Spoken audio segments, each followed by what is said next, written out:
वल्हम्दुलिल्लाहि रब्बिल आलमीन वस्सलातु वस्सलामु अला सय्यिदिल मुरसलीन अम्मा बाद फाउज़ बिल्लाहि मिनश शैतानिर रजीम बिस्मिल्लाहिर्रहमानिर्रहीम।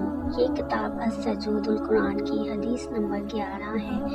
इसमें हज़रत अबू बकर बिन अबी मलकिया ने कहा, रबिया बिन अब्दुल्ला बहुत अच्छे लोगों में से थे।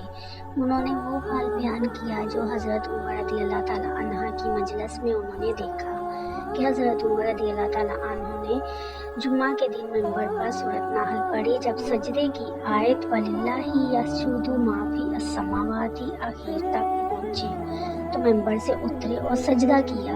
लोगों ने भी इनके साथ सजदा किया। दूसरे जुम्मे को भी यही सूरत पढ़ी। जब सजदे की आयत पर पहुंचे तो कहने लगे, लोगों हम सजदा की आयत पढ़ते चले जाते हैं, फिर जो कोई सजदा करे इसने अच्छा किया और जो कोई ना करे इसने कुछ गुनाह नहीं किया। और हज़रत उमर रज़ियल्लाहु ताला अन्हु ने सजदा नहीं किया। और नाफिया ने भी इब्ने उमर रज़ियल्लाहु ताला अन्हु से नकल किया कि अल्लाह ताला ने सजदा तलावत फर्ज नहीं किया, हमारी खुशी पर रखा।